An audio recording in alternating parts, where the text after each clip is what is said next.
चलिए आनंद online classes में गणेश कुमार आपका वेलकम करते हैं। आज हम लोग ग्रामर सेक्शंस का वर्ब के बारे में पढ़ेंगे कि आखिर वर्ब होता क्या है, वर्ब के कितने टाइप्स होंगे, किसको हम लोग मॉडल कहते हैं, किसको सिंपल कहते हैं, वो सब यहाँ पे आज हम चर्चा करने वाले हैं। सबसे पहले बात करते हैं वर्ब के बारे में कि वर्ब है क्या, व्हाट इज अ वर्ब। यदि बात करें कि वर्ब क्या है तो यहाँ पे जैसे ही हम बोलते हैं कि वर्ब क्या है, उसी समय हमारे मन में आता है कि जो भी हम लोग काम करते हैं सब क्या है, वर्ब है। तो which we do something it is called a verb. ठीक है, तो वर्ब क्या हुआ, तो which we do something, which we do something, something it is called verb, it is called verb. जो भी हम लोग करते हैं सब क्या है, तो वर्ब है। वर्ब कितने तरह का होगा, तो पहले जो भी करते हैं वो वर्ब है। तो एग्जांपल में ले लें एक दो। जैसे कहने का मतलब क्या हुआ कि जैसे प्ले, प्ले भी हम लोग करते हैं, रीड ये भी काम करते हैं, एक्सेट्रा। अब काइंड्स ऑफ वर्ब के बारे में देखें तो kinds of verb, kinds of verb, तो यहाँ पे कितने वर्ब के काइंड्स होते हैं, तो मेनली दो टाइप्स होते हैं वर्ब का। पहला प्रिंसिपल वर्ब और दूसरा ऑक्सिलियरी वर्ब। ठीक है, तो यानी there are two kinds of, there are two kinds of verb. कौन सा, तो पहला हो गया कौन सा, प्रिंसिपल वर्ब, प्रिंसिपल वर्ब, और दूसरा हो गया आपका ऑक्सिलियरी वर्ब। ठीक है, ऑक्सिलियरी वर्ब, समझ रहे हैं। तो पहला जो हुआ वो कौन सा हुआ, तो प्रिंसिपल वर्ब हुआ। तो प्रिंसिपल वर्ब क्या है ये, प्रिंसिपल वर्ब, तो कह सकते हैं कि जो वर्ब मेन वर्ब होगा सेंटेंस में उसको हम लोग प्रिंसिपल वर्ब कहेंगे। ठीक है, सेंटेंस में उसको देखेंगे तो which verb, which verb, main verb in a sentence, main verb in a sentence, it is called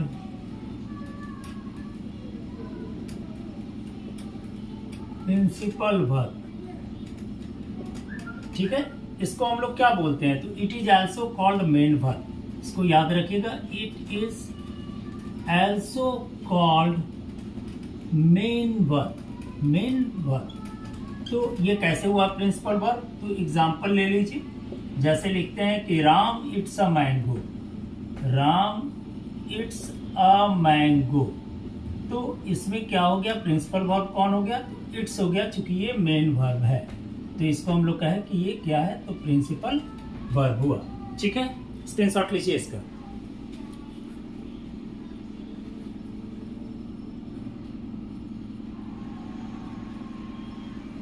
चलिए अब बात करेंगे, ये तो हो गया प्रिंसिपल वर्ब। प्रिंसिपल वर्ब कितने तरह का होते हैं, तो प्रिंसिपल वर्ब दो तरह का होगा। ठीक है, ट्रांजिटिव वर्ब और इनट्रांजिटिव वर्ब। ठीक है, प्रिंसिपल वर्ब जो होंगे वो कितने तरह के होंगे, तो दो तरह का होगा। कौन कौन सा, तो ट्रांजिटिव और इनट्रांजिटिव। ठीक है, तो यहाँ पे principal verb, there are kinds of principal verb, तो कितने काइंड्स होते हैं, तो there are two kinds, there are two kinds, यहाँ पे के ही पढ़िएगा, kinds of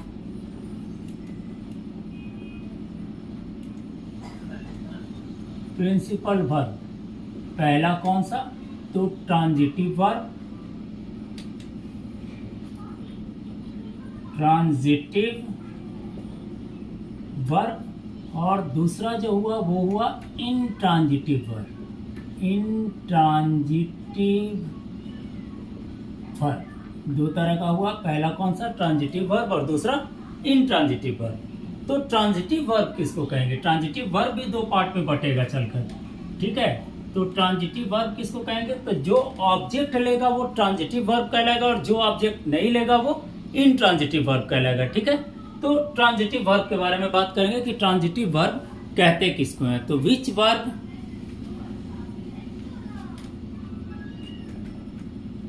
transitive verb, which verb takes object, it is said to be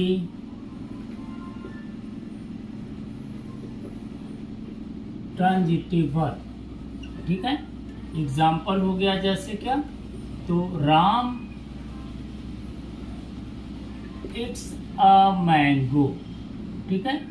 Ram आम खाता है, तो ये मेन वर्ब है, इसलिए ये क्या हो गया, इसके साथ ऑब्जेक्ट है, दिख रहे हैं, ये ऑब्जेक्ट है, तो ये हो गया आपका ट्रांजिटिव वर्ब, ठीक है। क्योंकि ये ऑब्जेक्ट लिया इसलिए ये क्या हो गया, ट्रांजिटिव वर्ब हुआ। बात समझ रहे हैं। अब यहाँ पे बात करेंगे कि इनट्रांजिटिव वर्ब, तो which verb does not takes an object, it is said to be intransitive verb. लेकिन ट्रांजिटिव भी दो तरह का होता है, कौन कौन सा? तो मोनोट्रांजिटिव वर्ब और इनट्रांजिटिव वर्ब। तो यानी टाइप्स ऑफ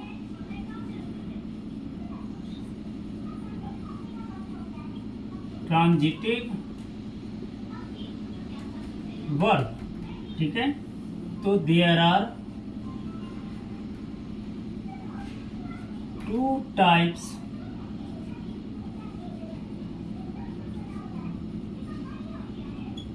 ट्रांजिटिव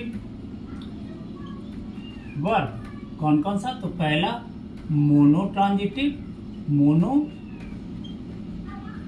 ट्रांजिटिव और दूसरा हो गया डाई ट्रांजिटिव वर्ब, ठीक है। इसको बिल्कुल याद रखिएगा, मोनो ट्रांजिटिव और डाई ट्रांजिटिव वर्ब, स्क्रीनशॉट ले लीजिए, ठीक है। यदि बोलेगा कि मोनोट्रांजिटिव क्या है, तो जो एक ऑब्जेक्ट लेगा मोनोट्रांजिटिव कहलाएगा, जो दो ऑब्जेक्ट लेगा वो डाई ट्रांजिटिव कहलाएगा। तो इसमें दो ऑब्जेक्ट भी दो नाम से जाना जाएगा, एक को हम लोग इनडायरेक्ट ऑब्जेक्ट कहेंगे और दूसरे को डायरेक्ट ऑब्जेक्ट कहेंगे। यानी जो पहले आएगा, जो भी सेंटेंस में पहले ऑब्जेक्ट होगा वो इनडायरेक्ट ऑब्जेक्ट होगा, और जो बाद में होगा वो कौन सा ऑब्जेक्ट होगा, तो डायरेक्ट ऑब्जेक्ट होगा, ठीक है। तो यानी यहाँ पे बात की है मोनोट्रांजिटिव वर्ब, तो विच वर्ब, चलिए मोनोट्रांजिटिव, थोड़ा ध्यान दीजिएगा, सिर्फ रिविजन करते वक्त ध्यान से सुनिएगा, वीडियो को बार बार देखिएगा, ठीक है। निश्चित तौर पे आपको पूरा ये हो जाएगा। यानी मोनो ट्रांजिटिव वर्ब,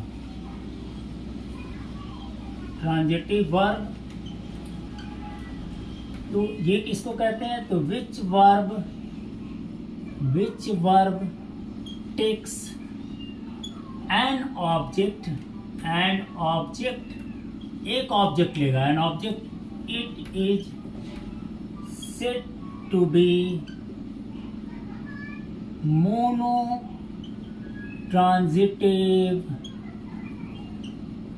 वर्ब, ठीक है। जो एक लेगा वो मोनोट्रांजिटिव वर्ब कहलाएगा, जैसे राम इट्स मैंगो, ठीक है। तो ये एक ऑब्जेक्ट लिया, कितना ऑब्जेक्ट हुआ? तो एक ऑब्जेक्ट हुआ, इसलिए ये कौन सा हुआ? तो ये हो गया मोनोट्रांजिटिव वर्ब। और दूसरा होता है क्या? डाई ट्रांजिटिव, तो जो दो ऑब्जेक्ट लेगा, और इसी में से एक को कहेंगे इनडायरेक्ट ऑब्जेक्ट और दूसरे को कहेंगे डायरेक्ट ऑब्जेक्ट। जो पहले आएगा सेंटेंस में वो इनडायरेक्ट ऑब्जेक्ट होगा, और बाद में आएगा वो क्या होगा?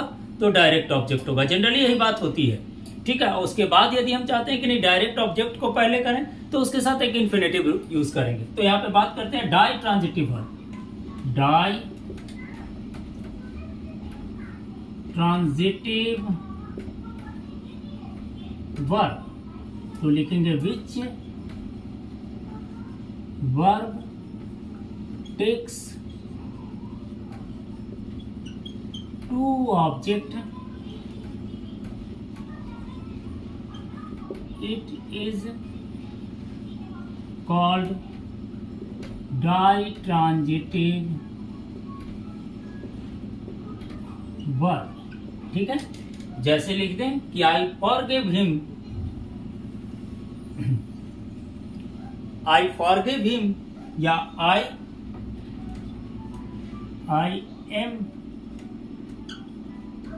I went to Patna, I went to Patna with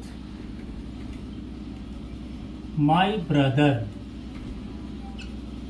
ठीक है, तो यहाँ पे देख रहे हैं पटना जो हो गया वो हो गया कौन सा, तो direct object, direct object, sorry indirect object. ये क्या हो गया, इनडायरेक्ट ऑब्जेक्ट हो गया। और ये वाली जो ब्रदर हो गया वो हो गया आपका डायरेक्ट ऑब्जेक्ट, डायरेक्ट ऑब्जेक्ट। यानी एक रूल यहाँ पे आया कि indirect object always stands first.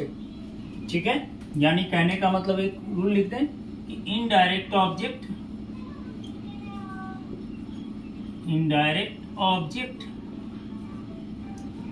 Always appears first. ठीक है, इनडायरेक्ट ऑब्जेक्ट जो होगा जो हमेशा कैसे आएगा, तो पहले आएगा।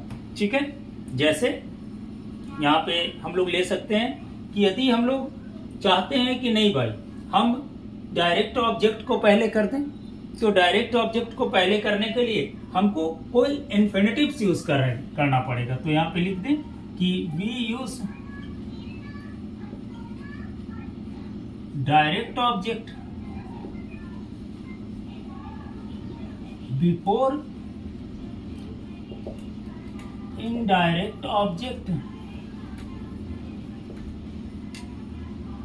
If we use direct object before indirect object, then we used infinitives। Infinitives कहने का मतलब क्या, तो जैसे टू हो गया, अभी तुरंत सेंटेंस में देखेंगे एक सेंटेंस में, जैसे he taught English to his son, he taught English to his son. यानी ये हो गया इनडायरेक्ट ऑब्जेक्ट और ये हो गया डायरेक्ट ऑब्जेक्ट। तो पहले लगाए तो इन्फिनेटिव्स यूज किए, देख रहे हैं ये इन्फिनेटिव्स यूज किया गया इसीलिए इसको बिफोर लिखा गया। इसका स्क्रीनशॉट ले लीजिए। चलिए अब बात करते हैं, ये हो गया ट्रांजिटिव की कहानी खत्म। इनट्रांजिटिव क्या होगा भाई, तो विच वर्ब, ले लिए screenshot, which verb does not takes an object it is said to be a intransitive verb। चलिए आगे बढ़ते हैं। intransitive verb,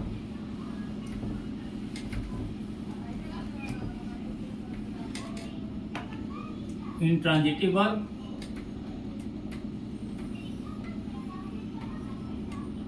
intransitive verb, ध्यान दीजिएगा सब पार्ट्स को डिस्कस कर रहे हैं। Which verb does not takes an object it is called intransitive verb. Example ले लीजिए, जैसे ही प्लेज, वो खेलता है, तो यहाँ ऑब्जेक्ट नहीं है तो ये क्या हो गया, इंट्रांजिटिव वर्ब हो गया। जो ऑब्जेक्ट लेगा ही नहीं वो वर्ब क्या कहला जाएगा, तो इंट्रांजिटिव वर्ब कहलाएगा। यानी ये क्या हो गया, इंट्रांजिटिव वर्ब। समझ में आ रही है बात। अब एक एक्सिलरी होता है, तो एक्सिलरी वर्ब क्या होगा, तो दूसरा जो बात कर रहे थे हम लोग किस चीज का, तो एक्सिलियरी verb, एक्सिलियरी verb.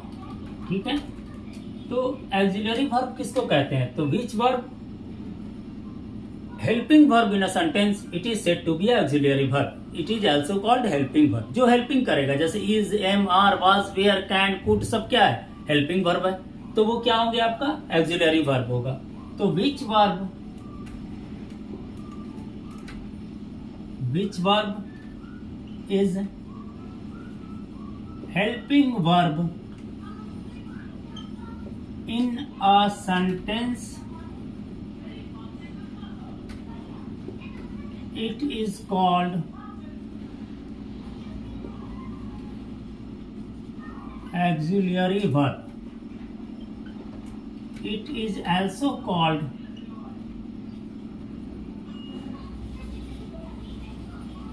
Helping verb. Helping verb चूंकि ये हेल्प ही करता है सेंटेंस में, तो एग्जाम्पल क्या हो गया, तो कोई भी ले लीजिए ना. Is, am, are, was, were, is, am, was, has, have, etcetera, जितना भी है सब. अब ऑक्सिलरी वर्ब कितने तरह का होगा, तो काइंड्स ऑफ ऑक्सिलरी वर्ब या पार्ट्स भी लिख सकते हैं. Kinds of auxiliary verb. तो कितने तरह का ऑक्सिलरी वर्ब हुए, तो दो तरह का होते हैं. तो there are two kinds of auxiliary verb.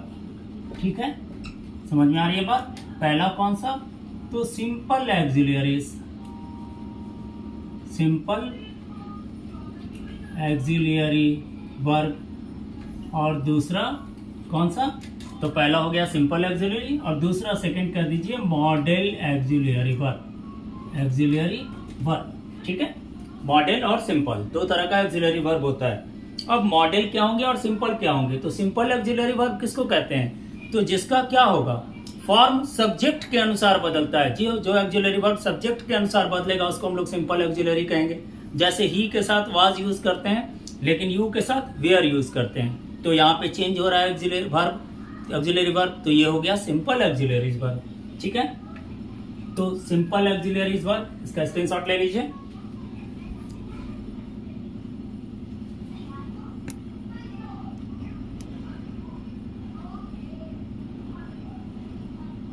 चलिए, तो अब बात करते हैं किसका, सिंपल ऑक्सिलरी वर्ब का. थोड़ा ध्यान दीजिएगा, सिर्फ बस यही वर्ब है, कुछ नहीं है. अब इसके बाद वर्ब का फॉर्म सब ये सब अलग अलग फॉर्म में आता है, उसके अलग अलग डिस्कस करेंगे अलग क्लासेस में. ठीक है, ये वर्ब का मेन क्लासेस आपका लिए हैं हम. तो पहला हो गया कौन सा, simple auxiliary verb. Simple auxiliary verb.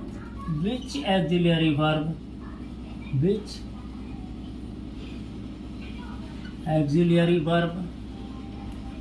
changed according to subject.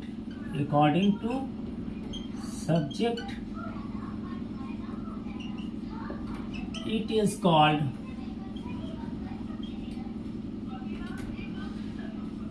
Simple auxiliary verb.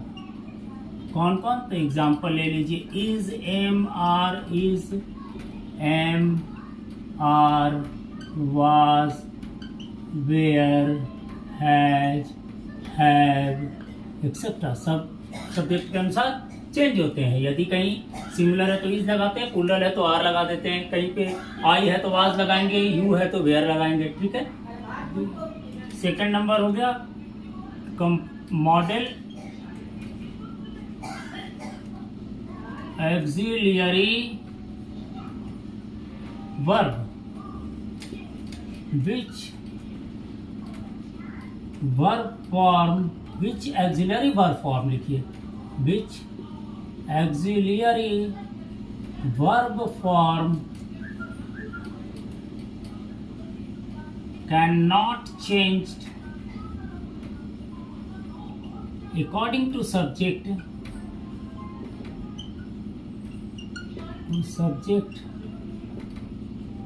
It is called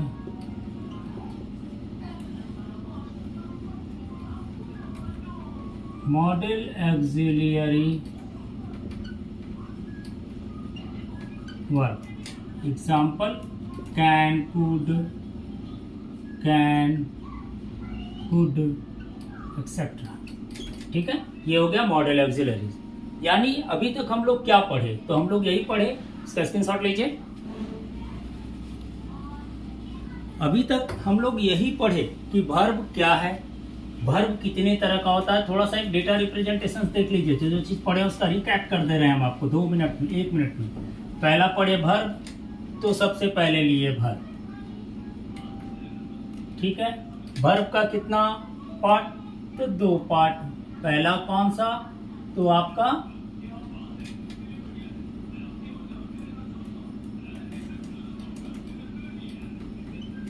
principal verb, और दूसरा हो गया कौन सा,